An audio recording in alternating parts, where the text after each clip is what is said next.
आपके सामने दो समूह हैं, एक जीव दूसरा निर्जीव। असलियत में दोनों चीजें निर्जीव हैं। इस पृथ्वी पर कोई भी चीज जिंदा नहीं है, आप भी नहीं। अगर जीवन को किसी अपार शक्ति ने बनाया है तो इसके जीवन निर्माण के सबूत पृथ्वी के अंदर क्यों मिलते हैं? अगर वैज्ञानिकों ने लैब में एक नया जीवन बना दिया तो क्या लोग उसकी पूजा करेंगे? असलियत में पृथ्वी पर जीवन की शुरुआत कैसे हुई है? क्या सही में आत्मा जैसी कोई चीज होती है? आज सिर्फ इंसानों का ही पृथ्वी पर राज क्यों है? अगर इंसान भगवान का स्वरूप है तो फिर एक दूसरे की पूजा करना शुरू कर दो। आत्मा जैसी कोई चीज नहीं होती। इस वीडियो में मैं आपको प्रूफ कर दूंगा।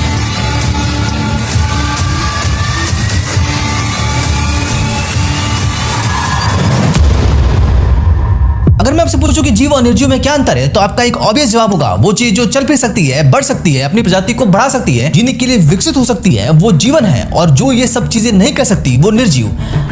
अब जरा अपने शरीर पर नजर डालो। आपका स्किन जो इन निर्जीव तत्वों से बना है, आपका स्किन का हर एक सेल में मौजूद न्यूक्लियस इन निर्जीव तत्वों से, आपका डीएनए इनसे, आपकी हड्डियां इनसे, आपका दिमाग, आपका दिल, आपका पूरा शरीर इन निर्जीव तत्वों का बस एक जटिल मिक्सचर है। सेम चीज पेड़ पौधों के साथ है। जानवर, बर्ड्स, बैक्टीरिया, हर चीज जिसे आप जीवन कहते हो वो बस एक निर्जीव तत्वों का जटिल मिक्सचर है। लेकिन एक निर्जीव तत्वों का मिक्सचर बहुत सारे काम कर सकता है और दूसरा हरदम स्थिर रहता है। ये दोनों निर्जीव चीजें एक दूसरे से अलग क्यों है? इसका राज हमारी जीवन वाली दुनिया की शुरुआती बनावट में, उस समय में जब निर्जीव चीज ने जीवन का आकार लिया।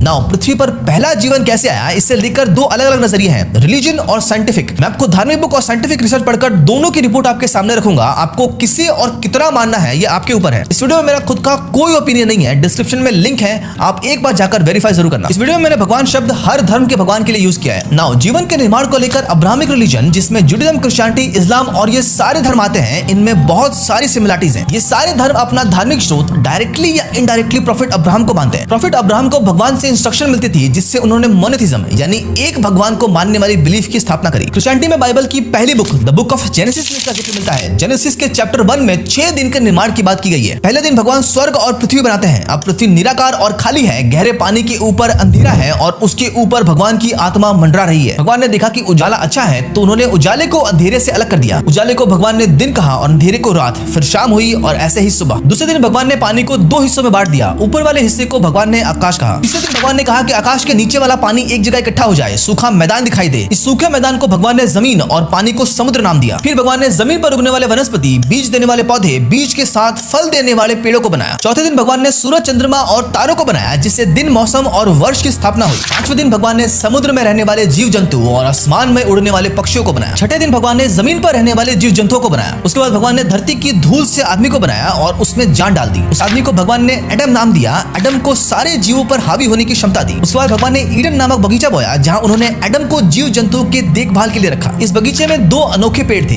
एक जिंदगी का और दूसरा अच्छाई और बुराई के ज्ञान से भरा पेड़। भगवान ने एडम से अच्छाई और बुराई वाले पेड़ से फल न खाने को कहा। नाउ अब हर जीव के कपल्स थे सिर्फ एडम को छोड़कर, इसलिए भगवान ने ईव नामक स्त्री का निर्माण किया। बाद में ईव अच्छाई और बुराई वाले पेड़ से एक फल तोड़कर खुद भी खाती है और एडम को भी खिला देती है, जिससे भगवान उन दोनों को श्राप देकर गार्डन से बाहर निकाल देते हैं। क्रिश्चियंस के मुताबिक एडम और ईव से ही इंसानों का जन्म हुआ है। कुरान में जीवन निर्माण का जिक्र अलग अलग जगहों पर मिलता है। मैं आपको ऑर्डर सीक्वेंस में बता रहा हूँ। सूरह अल अराफ 7वीं सूरह यानी चैप्टर के 54 में आया है, यानी वर्ष में। निश्चित रूप से तुम्हारा भगवान अल्लाह है जिसने आकाश और धरती को 6 दिन में पैदा किया और फिर अपने सिंहासन पर स्थापित हुआ। उसने सूरज, चंद्रमा और तारों को अपनी आज्ञा के अधीन बनाया। यहाँ इन ग्रंथों में 6 दिन का मतलब 24 घंटे वाले दिन की नहीं, 6 दिन यानी 6 काल या 6 पीरियड की बात हो रही है। 41वें चैप्टर के 9वें वर्ष में शुरुआती 2 दिनों में धरती के निर्माण की बात की गई है। 24वें वर्ष के 45वें वर्ष में अल्लाह ने पानी से हर जीवित प्राणियों को पैदा किया। कुछ पेड़ के बल रेंगते हैं, कुछ 2 पैरों पर और कुछ 4 पैरों पर चलते हैं। 15वें चैप्टर के 26वें वर्ष में भगवान ने कहते हैं कि निश्चित ही हमने मनुष्य को काली सड़ी हुई मिट्टी से बजने वाले गारे के रूप में पैदा किया। यहाँ बजने वाले गारे का मतलब है ऐसी मिट्टी जिसमें विशेष गुण हो या बहुत सी मिनरल्स हो। फिर भगवान ने आकार दिया, फिर उन्होंने अपनी जैसी आत्मा फूकी,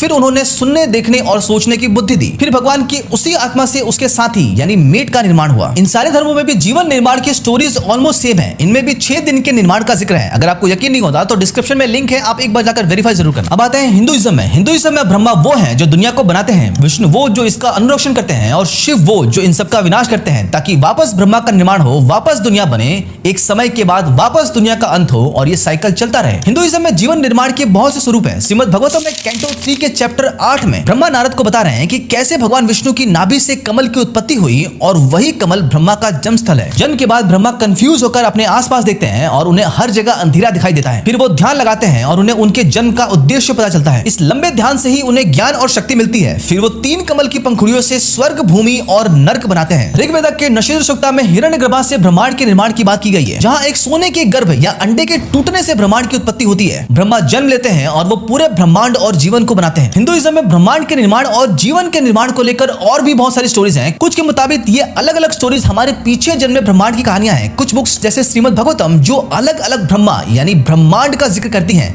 यानी एक तरीके का मल्टीवर्स या हमारे ब्रह्मांड जैसे और भी ब्रह्मांड फिलहाल मौजूद हो सकते हैं, ऐसा हिंदुइज्म कहता है। नाउ ये श्लोक्स लिखने से पहले भारत के अलग अलग हिस्सों में वर्बली घूमते थे, यानी पहले लोग इसे याद रखते थे, फिर उसे अगली पीढ़ी को सौंपते थे और कई बार इनमें विचार विमर्श कर इनमें बदलाव भी किया जाता था। यही कारण है कि इनमें अलग अलग देवी देवताओं का प्रभाव दिखता है। विष्णु पुराण, भगवता पुराण, गरुड़ा पुराण में आपको भगवान विष्णु सेंटर में दिखेंगे, यानी कहानी भगवान विष्णु के इर्द गिर्द घूम रही होगी। वहीं शिव पुराण, लिंगा पुराण, वायु पुराण में आपको भगवान शिव केंद्र में दिखेंगे। कुछ में ब्रह्मा, कुछ में देवी। ओवरऑल भगवत गीता के चैप्टर 10 में भगवान कृष्ण ये कहते हैं कि मैं ही हर चीज का निर्माता हूँ, मुझसे ही हर चीज उत्पन्न हुई है, मैं ही प्रकाश हूँ, मैं ही सूर्य, मैं ही चंद्रमा हूँ, मैं ही कभी न खत्म होने वाला समय हूँ, मैं ही ब्रह्मा हूँ, मैं ही शिव, मैं ही हर देवी देवताओं का स्रोत हूँ, मेरा ना ही जन्म हुआ है और ना ही अंत होगा। मतलब ओवरऑल हिंदू धर्म के मुताबिक भगवान विष्णु या उनके स्वरूपों ने पृथ्वी पर जीवन का निर्माण किया है। जैनिज्म और सिखिज्म का भी बिलीफ डायरेक्टली या इनडायरेक्टली हिंदू धर्म से मैच करता है। वहीं बुद्धिज्म में जीवन निर्माण को लेकर कोई वर्णन नहीं है। इन धर्मों को लगभग 70 से 80% लोग मानते हैं, 16% लोग भगवान को नहीं मानते। बाकी बचे 4 से 5% लोग 4 से 5,000 धर्म मानते हैं। इनमें से ज्यादा धर्म डायरेक्टली या इनडायरेक्टली बड़े धर्मों से प्रभावित हैं। कुछ लोग वैज्ञानिकों के रिसर्च को भी अपना धर्म मानते हैं। बाकी बचे छोटे छोटे धर्मों की जीवन निर्माण को लेकर हजारों अलग अलग कहानियां हैं। मैं अगर बताने लग जाऊंगा तो बहुत लंबी वीडियो हो जाएगी।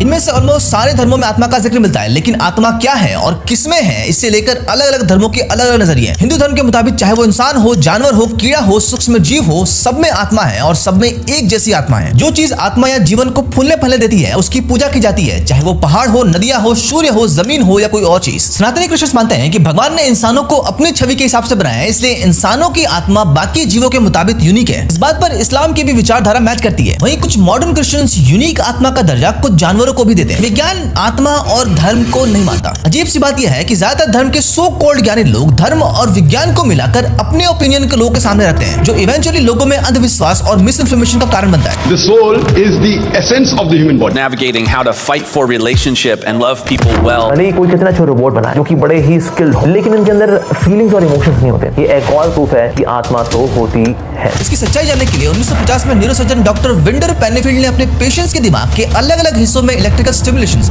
यानी उत्तेजना करी। कुछ दिमागी हिस्से को उत्तेज करने यानी स्टिमुलेट करने से पेशेंट्स के शरीर के हिस्से हिलने लगते हैं। पर्टिकुलरली बोलो तो ब्रेन के इस हिस्से में जिसे टेम्पोरल लोब कहा जाता है, वहां पर उत्तेजना यानी स्टिमुलेशन करने से पेशेंट्स की पुरानी यादें याद आने लगती और जब डॉक्टर्स उत्तेजना यानी स्टिमुलेशन रोकते तब वो सारी चीजें बंद हो जाती। इसकी कंफर्मेशन 1950 में डॉक्टर फ्रांसिस क्रिक और क्रिस्टोफ कोच ने करी, जहां पर उन्होंने same experiment high and technology के साथ किया। इसे आप ऐसे समझो कि जो आप इमोशन या फीलिंग अनुभव करते हो वो आपके दिमाग के अलग अलग हिस्सों में स्टोर होती है। जब आप फिर से उसी परिस्थिति में पहुंचते हो तब आपके ब्रेन के अंदर इलेक्ट्रिकल सिग्नल्स बनते हैं जो आपके उस पर्टिकुलर हिस्से को स्टिमुलेट करते हैं, जिससे आपकी सेम फीलिंग जागने लगती है और इसी वजह से आपका शरीर घटना से पहले ही रिएक्ट और रिस्पॉन्ड कर देता है। ये जीवों के सर्वाइवल का पार्ट है, इसलिए डर जानवरों को भी लगता है, उन्हें भी गुस्सा आता है और उन्हें भी एक दूसरे से प्रेम होता है। अब इस प्रोसेस में आत्मा या स्पेशल आत्मा की कहां जरूरत पड़ी? इलॉन मस्क की न्यूरलिंक जैसी कंपनी स्टिमुलेशंस को ही मैन्युअली चिप के थ्रू करने की कोशिश कर रही है। We exercise a limited measure of autonomy. We are not perfectly free beings. किस्मत में हर चीज लिखी हुई है, सिर्फ उम्र नहीं लिखी हुई, कितना जिंदा रहना है। एक एक पकोड़ा आपकी किस्मत में लिखा हुआ है। इंसान अपनी इच्छा या मर्जी से फैसला नहीं लेता, वो अपनी जानकारी, इमोशंस, पुराने अनुभव जैसी चीजों को ध्यान में रखकर फैसला लेता है, जिसे मैनिपुलेट किया जा सकता है। जैसे किसी की जिंदगी बहुत खराब चल रही है, उसे नए सपने दिखाए जाएं, उसके इमोशन को वीडियो के माध्यम से स्टिमुलेट किया जाए, उसको भड़काऊ वीडियोस दिखाई जाए, उसको गलत जानकारी दी जाए,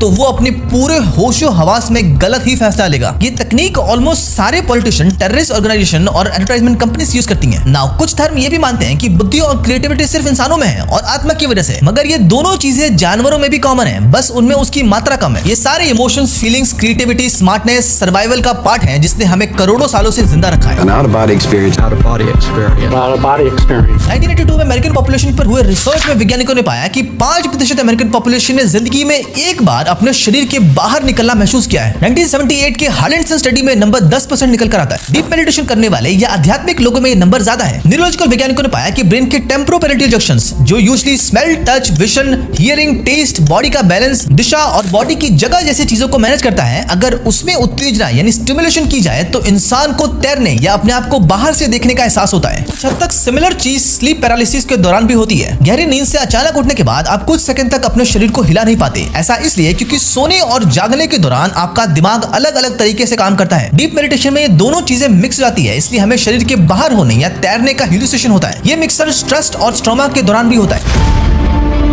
When an animal dies, immediately after it dies, there's no difference in the weight. But when we analyze the weight of a human being, the moment he dies and he feels life, immediately there's loss of weight. That means there is something that the human being is losing the moment he dies. इस experiment को 1907 में doctor Dukan McDonnell ने किया था, सिर्फ 6 लोगों पर, और वो भी बिना किसी प्रॉपर इक्विपमेंट्स के। इसके बाद बहुत से वैज्ञानिकों ने सेम एक्सपेरिमेंट को वापस दोहराया और उन्हें सेम रिजल्ट नहीं मिला। असलियत में जीव के मरते ही उसके शरीर से बहुत से गैस रिलीज होने लगते हैं। शरीर का पानी भाप बनकर उड़ने लगता है, इसीलिए उसका वजन कम होता चला जाता है। His soul is extracted from his body. उस स्थान पर यमदूत पहले से उपस्थित होता है। Death has been life's irreversible finale. लेकिन कभी डेड से जो है लाइफ नहीं आ सकती, proving that soul does exist. देखो, इंसानों का दिल बंद होते ही उसके शरीर में ऑक्सीजन और पोषण यानी मिनरल्स और न्यूट्रिशन का प्रसार बंद हो जाता है। दिमाग में स्थित न्यूरॉन सेल्स ऑक्सीजन ना होने की वजह से बहुत तेज बंद होने लगते हैं, जिससे वापस चालू करना ऑलमोस्ट इम्पॉसिबल है। शरीर के ऑर्गन्स फेल होने लगते हैं क्योंकि पूरा शरीर एक दूसरे से कनेक्टेड है। एक ऑर्गन का फेलियर दूसरे ऑर्गन का फेलियर बनता रहता है। जैसे लंग्स के बंद होते ही खून में ऑक्सीजन की मात्रा घटने लगती है। दिल को भी ऑक्सीजन चाहिए, इसलिए उसकी भी प्रक्रिया प्रोसेस यानी धड़कने की स्पीड धीरे हो जाती है। दिल वो कब ऑक्सीजन वाले ब्लड को दिमाग तक पहुंचाता है? दिमाग के न्यूरॉन्स जिसमें आपके सारी मेमोरीज, इमोशंस जैसी चीजें सेव हैं। नाउ न्यूरॉन्स ही आपके शरीर के ऑर्गन को कंट्रोल करते हैं जो अब बंद होने लगे हैं, जिससे शरीर के ऑर्गन सही से काम नहीं करते और वो फेल होने लगते हैं। ये सिर्फ एक उदाहरण है, ऐसी करोड़ों प्रक्रियाएं एक साथ हो रही होती हैं। शरीर में बहुत से बैक्टीरिया और एंजाइम्स होते हैं। इन खतरनाक बैक्टीरिया और एंजाइम्स को यूजुअली आपके शरीर के सेल्स कंट्रोल कर अपने फायदे के लिए यूज करते हैं। जैसे ये वही बैक्टीरिया हैं जो आपको पाचन में मदद करते हैं, आपके पेट को साफ रखते हैं। लेकिन जैसे ही इन्हें काबू करने वाले सेल्स और ऑर्गन्स काम करना बंद कर देते हैं, ये बैक्टीरिया उस ऑर्गन को तोड़ने लगते हैं। इस बैक्टीरिया की मात्रा शरीर में 40 ट्रिलियन से ज्यादा होती है। तो इतना कॉम्प्लेक्स प्रोसेस वापस रिवर्स करना फिलहाल के लिए इम्पॉसिबल है। यही रीजन है कि मरा हुआ इंसान वापस जिंदा नहीं किया जा सकता। अब अपने मरे हुए लोगों को वापस जिंदा होने वाली कहानियां बहुत सुनी होंगी, लेकिन एक्चुअली में वो ऐसे लोग होते हैं जो कभी प्रॉपर्ली मरे ही नहीं होते। कई बार मशीन की खराबी या कम अनुभवी डॉक्टर्स जिंदा लोगों को भी मरा घोषित कर देते हैं, लेकिन ऐसा बहुत ही कम होता है। आपने ये भी देखा होगा कि बहुत से नए जन्मे बच्चों को कहीं दूर मर चुके व्यक्ति की जिंदगी याद रहती है। उसे विस्तार से पता होता है कि वो मरे हुए व्यक्ति की जिंदगी कैसी थी। फिलहाल इस पर रिसर्च चालू है, जैसे ही कंप्लीट होगी हमें इसकी भी रियलिटी पता चल जाएगी। ये चीजें सुनने में काफी अजीब लगती है कि दुनिया के अरबों जीव, उनके अत्यंत जटिल स्ट्रक्चर, उनके अंदर हो रहे अरबों रिएक्शंस बिना किसी आत्मा, स्पेशल आत्मा या किसी पावरफुल चीज के कंट्रोल के अपने आप नेचर के हिसाब से काम कर रही है। ये नेचर क्या है ये आपको आगे पता चलेगा। अजीब सी बात यह है कि ज्यादा समय आपका या मेरा खुद का भी शरीर अपने आप ही काम करता है। यकीन नहीं होता तो आप अपनी खुद की जिंदगी को देखो।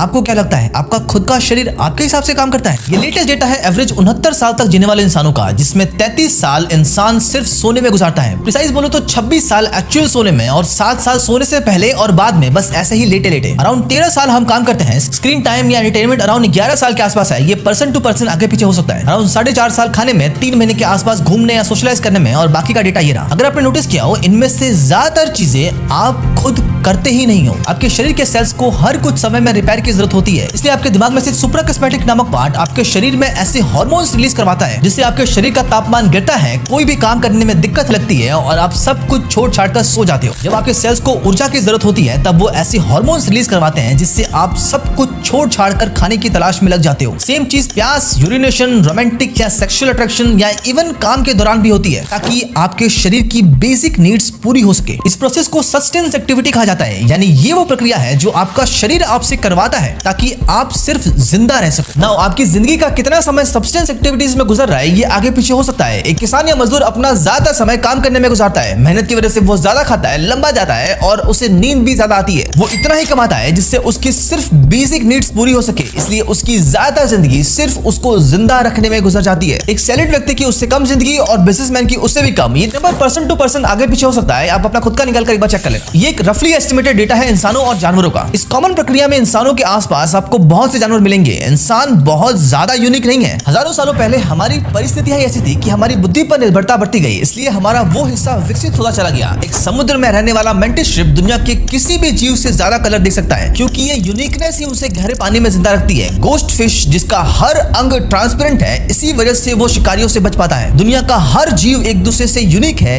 इसीलिए आज वो जिंदा है। बात रही इंसानों के पृथ्वी पर राज करने की, तो हर कुछ लाख सालों में पृथ्वी का बदलता वातावरण किसी जीव के यूनिकनेस के लिए वरदान साबित होता है। इसीलिए वो प्रजाति कुछ समय के लिए पृथ्वी की डोमिनेटिंग प्रजाति बन जाती है। जैसे अराउंड 2.5 बिलियन साल पहले जब एंशिएंट साइनोबैक्टीरिया की धूप से ऊर्जा बनाने वाली यूनिकनेस की वजह से उन्होंने पृथ्वी पर लाखों सालों तक राज किया। अराउंड 541 मिलियन साल पहले पृथ्वी पर वो प्रजाति राज करने लगी थी जिसमें हड्डियां थी। बहुत से नए गुण वाले जीव आए जिनकी खासियत की वजह से उन्होंने लाखों सालों तक पृथ्वी पर राज किया। इसे डिटेल में किसी और वीडियो में जानेंगे। अभी के लिए इतना समझो कि इंसानों ने पृथ्वी पर राज करना सिर्फ 70,000 सालों पहले ही शुरू किया है।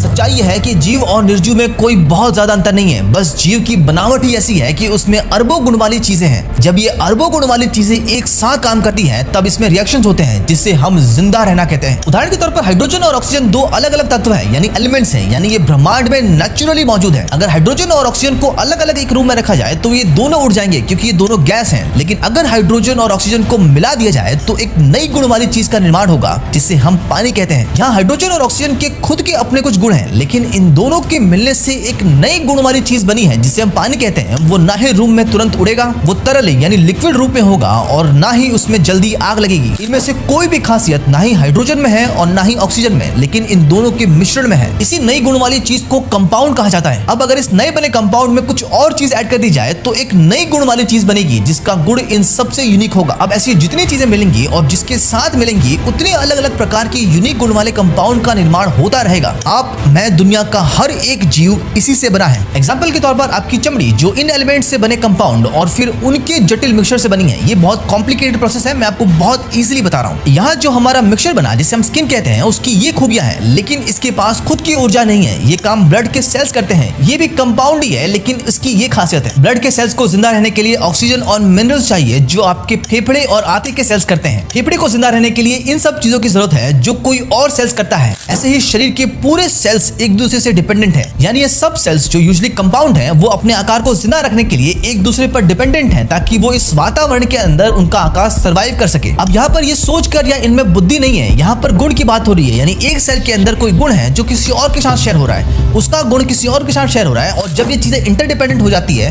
तब एक इकोसिस्टम बनता है। और जब ये इकोसिस्टम एक दूसरे के लिए काम करता है तब जीव सर्वाइव करता है। इस इकोसिस्टम को ही हम शरीर कहते हैं, जो शरीर किसी भी जीव का हो सकता है। इस निर्जीव चलती फिरती दुनिया में एक बहुत इंपॉर्टेंट कंपाउंड है आरएनए और डीएनए। ये दोनों इन एलिमेंट्स के जटिल मिक्सचर से बनते हैं। अब समझना, इस जटिल मिक्सचर की खासियत यह है कि ये बहुत सारी जानकारी बहुत ही कम जगह में स्टोर कर सकता है। जैसे पानी नामक कंपाउंड की बहुत सारी खासियतें थी, वैसे ही इसकी भी बहुत सारी खासियतें हैं। डीएनए और आरएनए नामक कंपाउंड अपने जैसी एग्जैक्ट कॉपीज बना सकते हैं। डीएनए इस काम में ज्यादा माहिर है। ये कंपाउंड्स अपने आप को जिंदा रखने के लिए अपने आप में यानी अपने आकार में बदलाव कर सकते हैं। डीएनए इस काम को धीरे धीरे करता है, वही आरएनए इस काम को बहुत तेजी से करता है। ये दोनों अपने आप को जिंदा रखने के लिए जटिल ढांचा भी बना सकते हैं। मतलब इन दोनों की खासियत यह है कि ये बाहर मौजूद एलिमेंट्स और कंपाउंड को यूज कर एक ऐसा ढांचा बनाते हैं जिससे इनका खुद का स्ट्रक्चर यानी आकार जिंदा रह सके। इनमें कोई जान या बुद्धि नहीं है। इनके जटिल मिक्सचर की खासियत ही यही है। जब ऐसे करोड़ों विभिन्न गुण वाले कंपाउंड्स एक साथ मिलकर काम करते हैं, जहाँ किसी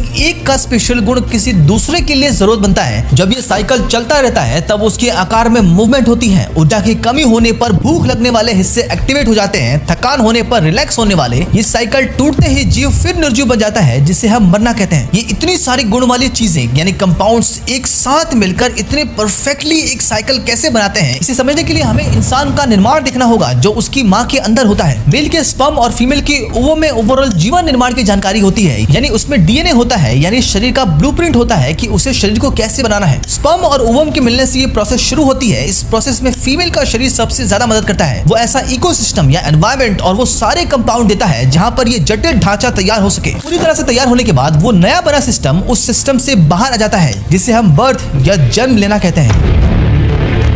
पिछले 200-300 सालों में खुदाई के दौरान हमें दुनिया भर से हजारों यूनिक जीवों के फॉसिल्स मिले हैं। जब वैज्ञानिकों ने उन्हें डेटिंग कर उनकी उम्र के हिसाब से एक चार्ट पर रखा, तब हमें एक संकेत दिखता है। इस चार्ट को देखो, इसके सबसे अंत में है 2016 में ग्रीनलैंड में मिला इश्वा ग्रीनस्टोन बेल्ट, जो 3.7 से 3.8 बिलियन साल पुराने जीव का एविडेंस है। 1956 में ऑस्ट्रेलिया में मिला स्टोमेटाइट्स, जो 3.4 से 3.7 बिलियन साल पुराने साइनोबैक्टीरिया नामक जीव का घर रहा था। एंशिएंट साइनोबैक्टीरिया बहुत ही सिंपल सिंगल सेल जीव था, यानी ये ऐसा जीव था जिसमें सिर्फ एक सेल हो। एक से ज्यादा सेल वाले जीव को मल्टी सेल कहा जाता है। यहाँ हम इंसानों में अरबों सेल्स होते हैं, यानी ये जीव हमसे कई अरबों गुना साधारण था। इस बीच हमें बहुत से सिंगल सेल जीव के एविडेंस मिले हैं, लेकिन पहले मल्टी सेल जीव का एविडेंस हमें 2010 में अफ्रीका के गैबोन में मिलता है। इसके बाद हमें जितने भी एविडेंस मिले हैं, उसमें जीव की कॉम्प्लेक्सिटी समय के साथ साथ बढ़ती जाती है। एक समय के बाद जीव इतने कॉम्प्लेक्स हो जाते हैं कि वो जानवर और पेड़ पौधे बनते नजर आते हैं। इसे डिटेल में किसी और वीडियो में जानेंगे। इस डेटा का सिंपल मतलब ये है कि समय में पीछे जाते रहने से मशीनों की बनावट सिंपल होती जाती है। एक समय के बाद ये इतनी सिंपल हो जाती है कि इसे जीव भी नहीं कहा जा सकता। नाउ निर्जीव चीजों का ऐसा मिक्सचर जिसे हम कम से कम जीव कह सकें, उसे वैज्ञानिकों ने लूका नाम दिया है, यानी लास्ट यूनिवर्सल कॉमन एंसेस्टर। ये जीव हमें मिले सबसे पुराने एविडेंस से भी पहले बना होगा। पृथ्वी की सतह को जांचने पर पता चलता है कि पृथ्वी लगभग 4.54 बिलियन साल पहले बनी है, लेकिन शुरुआत के लगभग 500 मिलियन सालों तक पृथ्वी पूरी तरह से लावा थी, धीरे धीरे ठंडी होती गई। मतलब इस पृथ्वी के सबसे पहले जीव की शुरुआत इसके बीच हुई है। इसका कोई एक्चुअल एविडेंस नहीं मिला है, लेकिन जब वैज्ञानिकों ने जीवन को सबसे सरल रूप में बनाया, तब एक ऐसा जीव बनता है। ना जरूर नहीं कि पहला जीव लूका एग्जैक्टली ऐसा ही हो, वो अलग भी दिख सकता है, लेकिन अगर हमें निर्जीव चीज को जीव कहना है तो कम से कम इतनी चीज उसमें होनी ही चाहिए। लूका के अंदर डीएनए और आरएनए मौजूद होगा, यानी इस समूह के पास अपनी जैसी एग्जैक्ट कॉपीज बनाने और विकसित होने की शक्ति होगी। जो कंपाउंड्स इस पर्टिकुलर लूका में यूज हुए हैं, वो उस वक्त के पृथ्वी में हर जगह मौजूद थे। जैसे जैसे लूका को ऊर्जा मिलती जाती है, लूका के अंदर के कंपाउंड्स बढ़ते जाते हैं और एक वक्त के बाद वो 2 इक्वल हिस्सों में डिवाइड हो जाते हैं और फिर 2 से 4 और 4 से 8 और ये संख्या बढ़ती जाती है। इस प्रोसेस को बाइनरी फिजन कहा जाता है। हमें जितने भी शुरुआती जीवों के एविडेंस मिले हैं, वो सब इसी तरह से अपनी जनसंख्या को बढ़ाते थे। बाद में जनसंख्या को बढ़ाने की तकनीक में इवोल्यूशन आया, यानी रिप्रोडक्शन का निर्माण हुआ। हमें आज तक जितने भी जीवों के एविडेंस मिले हैं, चाहे वो आज जिंदा है या लाखों करोड़ों सालों पहले विलुप्त हो चुके हैं, उन पर रिसर्च करने से पता चलता है कि चाहे वो इंसान हो, जानवर हो, बैक्टीरिया हो या पेड़, सबके जेनेटिक कोड्स और उनमें मौजूद कुछ प्रतिशत जीन्स सेम है। सबकी ऊर्जा बनाने और उस ऊर्जा को यूज करने की प्रोसेस सेम है। सब सेलुलर रेस्पिरेशन नामक प्रक्रिया से ऊर्जा बनाते हैं और एटीपी नामक प्रक्रिया से उस ऊर्जा को यूज करते हैं। यानी इन सारे जीवों का ओरिजिन एक है, लूका।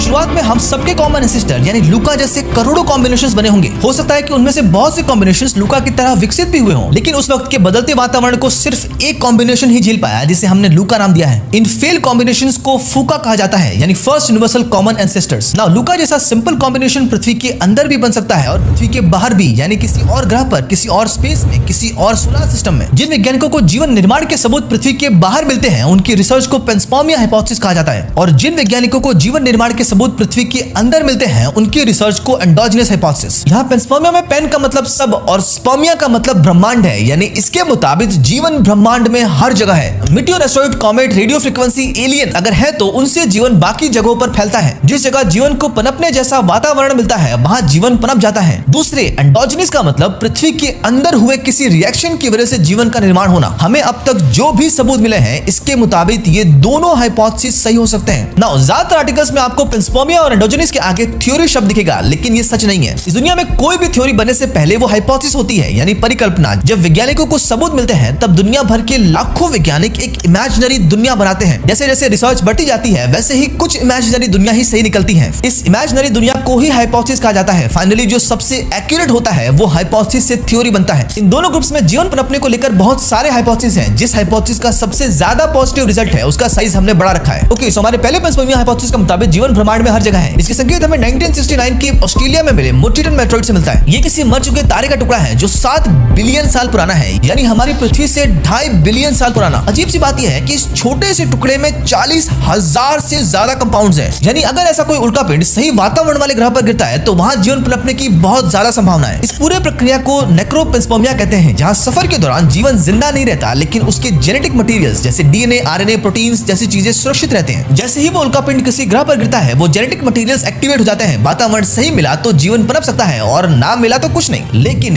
कई बार जीवन जिंदा भी स्प्रेड हो सकता है। यह 1835 में मिला बसिलियस सबटिलिस जो खुले अंतरिक्ष में 6 से 10 साल तक जिंदा रह सकता है। ऐसे और भी जीव जो कुछ साल तक जिंदा रह सकते हैं, लेकिन अगर ये जीव किसी मिटियोर रॉक, कॉमेट, एस्ट्रॉइड के अंदर हो तो उसे प्रोटेक्शन मिलती रहेगी और वो जीव कई दशकों तक भी जिंदा रह सकता है। ये जिंदा रहने वाली संभावना और बढ़ती है जब हम रॉक प्लैनेट्स को देखते हैं। रॉक प्लैनेट्स ऐसे ग्रह होते हैं जो किसी भी ग्रेविटी से बंधे नहीं होते। ऐसे ग्रह अंतरिक्ष में घूमते रहते हैं और इनमें जीवन आसानी से जिंदा रह सकता है। ऐसे बहुत से ग्रह होंगे जहां पर जीवन संभव होगा। हो सकता है कि वहां की कोई विकसित प्रजाति जो जीवन को स्प्रेड कर रही हो। मार्स की रिसेंटली हुई स्टडी से पता चलता है कि आज से 4.1 बिलियन साल पहले, एग्जैक्ट बोलूं तो 4.1 से 3.7 बिलियन साल पहले मार्स पर पृथ्वी जैसा वातावरण था। 1984 के बाद हमें बहुत से मार्स के टुकड़े पृथ्वी पर भी मिले। इसके अलावा भी वीनस, यूरोपा, एंडोजेनस, टाइटन जैसे ग्रह हैं जहां पर भी जीवन की संभावना है। जांच के लिए दुनिया भर की स्पेस एजेंसी मिशन कर रही है। पेंसपर्मिया में और भी बहुत सारे हाइपोथेसिस हैं, लेकिन उनके सक्सेस होने की फिजिबिलिटी अभी फिलहाल बहुत कम है। हमारे दूसरे वैज्ञानिकों के ग्रुप के मुताबिक लूका किसी तालाब या समुद्र में मौजूद खनिज पदार्थों यानी एलिमेंट्स में हुए केमिकल रिएक्शन की वजह से जन्मा होगा। इसे वैज्ञानिकों ने प्रिमोर्डियल सूप हाइपोथेसिस नाम दिया है। अब इस एनवायरनमेंट को समझो। आज से 4 बिलियन साल पहले पृथ्वी पर लाखों उल्कापिंडों की बरसात हो रही थी। दुनिया के सारे एलिमेंट्स और कंपाउंड्स एक दूसरे से रिएक्शन कर रहे थे। समुद्र और जमीन पर ज्वालामुखी निकल रहे थे। सूरज की यूवी किरण सीधे पृथ्वी पर गिर रही थी और हर जगह बिजली तड़कना जारी था। इतनी जानकारी हमें 1950 तक पत्थरों को स्टडी कर मिल चुकी थी। 1952 में स्टैनली मिलर और हैरोल्ड सियोरी नामक 2 वैज्ञानिकों ने लैब में सेम ऐसा ही वातावरण क्रिएट किया। एक स्पेशल ट्यूब के अंदर पानी डाला गया समुद्र को मिमिक करने के लिए। पुराने समुद्र में मौजूद ज्वालामुखी की गर्मी की जगह नीचे गैस जलाई गई। ट्यूब में मीथेन, अमोनिया और हाइड्रोजन गैस भरी गई क्योंकि वैज्ञानिक मानते थे कि उस वक्त ये गैस वातावरण में भारी मात्रा में मौजूद था। बादलों को मिमिक करने के लिए कंडेंसर लगाया गया ताकि भाप बना हुआ पानी बरसात की तरह ठंडा होकर नीचे गिरता रहे। बिजली की जगह इलेक्ट्रिकल स्पार्क्स लगाए गए और इस प्रक्रिया को 1 वीक तक चलाया गया। 1 वीक बाद पानी टार बन चुका था, लेकिन पानी में वैज्ञानिकों को amino acid, protein, sugar, lipids जैसी चीजें मिली। उस वक्त तक वैज्ञानिकों को लगता था कि ये सारे जीवन बनाने वाले कंपाउंड सिर्फ एक जीव का शरीर ही बना सकता है। बाद में हमें पृथ्वी पर कुछ ऐसी जगह मिलती हैं जहां पर ये कंपाउंड्स नेचुरली बन सकते हैं। 1977 में वैज्ञानिकों की एक टुकड़ी समुद्र की गहराई में रिसर्च के लिए जाती है। इस समय तक हम मानते थे कि जीवन को पनपने के लिए सूरज की ऊर्जा जरूरी है। पेड़ पौधे फोटोसिंथेसिस की प्रक्रिया से सूरज की रोशनी को ऊर्जा में परिवर्तित करते हैं। वो ऊर्जा पेड़ पौधे खाने वाले हर्बीवरस में पहुंचती है और वहां से कार्निवरस या ओमनीवरस में। वैज्ञानिकों को इस गहरे पानी के अंदर जहां पर धूप की किरण भी नहीं पहुंचती वहां पर जीवों का भंडार मिला।